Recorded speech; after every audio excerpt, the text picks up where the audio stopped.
The war on drugs was part of my life since I can remember being alive. The overdose crisis is a story that touches every corner of our communities. Yet too often, it's treated as something separate from the broader conversation on public safety. But tackling this crisis isn't just about policing, it's about changing the way we think about public health. My name's Amanda Hall, and I'm the Senior Director of National Campaigns at dream.org.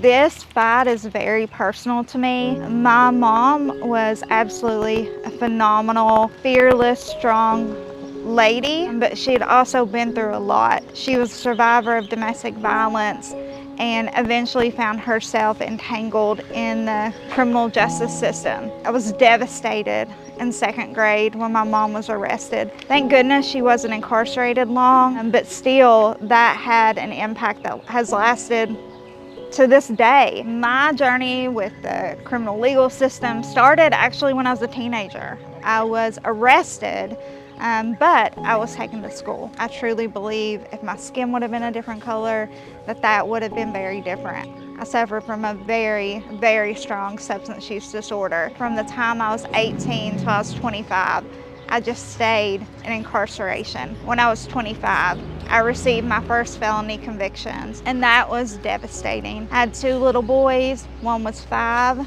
one was 5 months old. I remember the door getting kicked down, officers coming in armed, and I had these two babies in the bed with me. And I wish at that time I would have known what was going on. I was so scared and so confused because I would have hugged them a little tighter.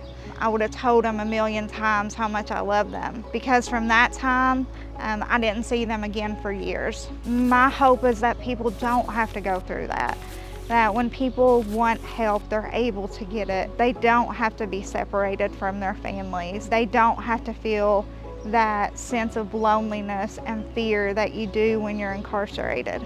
That's the reality of what we're dealing with. People leaving prisons and jails without the help they need, vulnerable to overdose and recidivism. In fact, nearly half of individuals incarcerated for drug offenses aren't receiving the mental health and substance use treatment they need. States across the country are already experimenting with new solutions, strengthening good Samaritan laws to protect people who seek help in an overdose emergency, expanding access to Medicaid for individuals coming out of incarceration, and making life-saving medications like naloxone and MOUD, medication for opioid use disorder, more accessible. For years, the way that we have dealt with drug use has been to increase criminal penalties. We have put people in cages and incarcerate people who really need help. And then we see when people do finally get out of incarceration, they are 129 times more likely to die of a fatal overdose within the first 2 weeks of release. So incarceration does not fix our problems.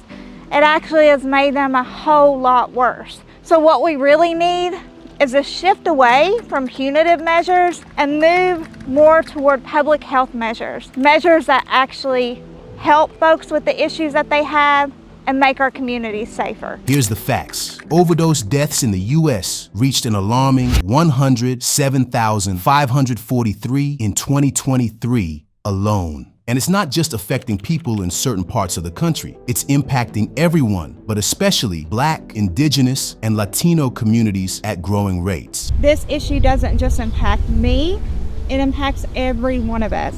So that's why it's so important that we're in different states, in different locations, and working with a diverse group of folks, because we have to tackle this problem together. Every story matters. Every life lost is a tragedy, but this isn't an impossible battle. We can still change the tide through education, collaboration, and the courage to rethink our approach. If I could look back at my younger self and tell myself anything, it would be that there's hope. There's a lot of work ahead, but you can make a difference, and you're going to be able to build a movement and fight to help other people. Addiction is a public health crisis, but the solutions are within reach. It's time we embrace care, not punishment.